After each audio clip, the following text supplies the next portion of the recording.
دی او په جنازه کې چې کله بندا امام سره په جنازه کې ولاړ وي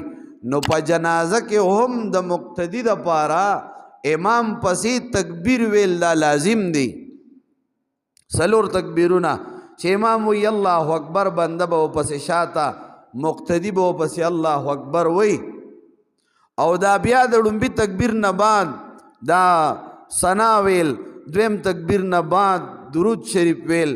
دریم تکبیر نه بعد دعا ویل دا سنت دی او تکبیرونو باندې تلفظ دا لازم دی چې کله بنده دا سلور تکبیرونه امام پسې وی کدا دعا او دا ثنا او درود دا پاتیم شي نو دا جنازه به خلاف سنت شي سنت به پکې ونه ویلې شو خو جنازه به وشي او که تکبیرونه او پسې ونه وینو بیا به سره جنازه ونشي او کله د بندنه تکبیر لاړ شي په جنازه کې یو ته لاړ شي دوه ته لاړ شي او دې را منډې وای نو که امام ارزه کې وي دی او پسې نیت وتړي او جنازه او پسې شروع کی او بیا ورته دا پته نه لګي چې دا جنازه به زه سر ته څنګه رسوم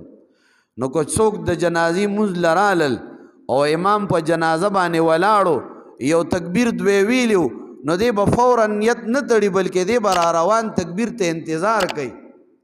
دی به راشي امام په جنازه ولاړ دی دی به لا نیت نه تړي بلکې امام ته به انتظار کوي چې کله امام بل تکبیر ووایي که دویم دی که دریم کړومبې او خړومبې کې چې ډومبې تکبیر امام ویلی دی او دی راغو دویم لا نه دی ویلی نو بس نیت دی وتړي او ودرېږي ورسره خو که نه د یو نه زیات تکبیرونه ویلي شوي دي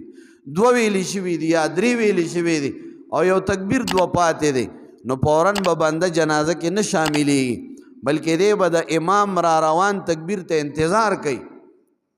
چې کله امام را روان دریم یا څلورم تکبیر ووایي نو دی به مو سره الله اکبر ووایي او د جنازې مونځ کې به شامل شي په الله اکبر سره به شاملېږي او چې کله بیا امام سره څو تکبیرې ووایي او هغه سلام وګرځوي نو دی به ځان له صرف تکبیرونه چې څو پاتې دي که دوه تکبیره پاتې دي نو لږ فاصله به پکې وساتي الله اکبر لږ سات بعد به بل الله اکبر السلام علیکم ورحمت الله جنازه به سر ته ورسي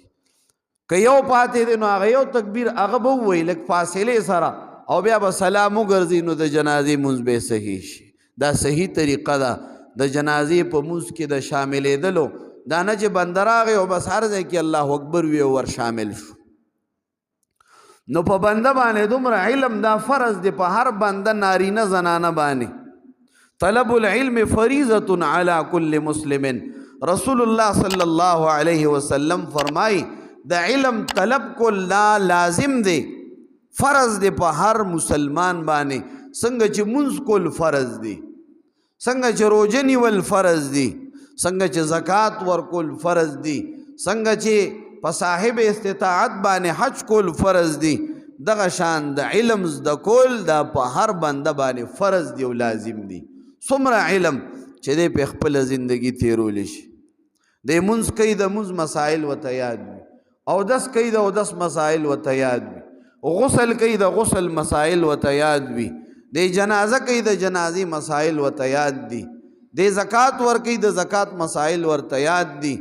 دی دکانداری کوي د تجارت مسائل ورته یاد دي حضرت عمر رضی الله تعالی عنہ با په خپل دور خلافت کې هغه بنده په بازار کې تجارت ته نه پرېښودلو چاله به چې د بیوع مسائل نه ورتلل نو د خپل متعلقه شعبې د هغې مسائل زده کول لا په بنده باندې لازم دي که یو سړی اغستل خرڅول کوي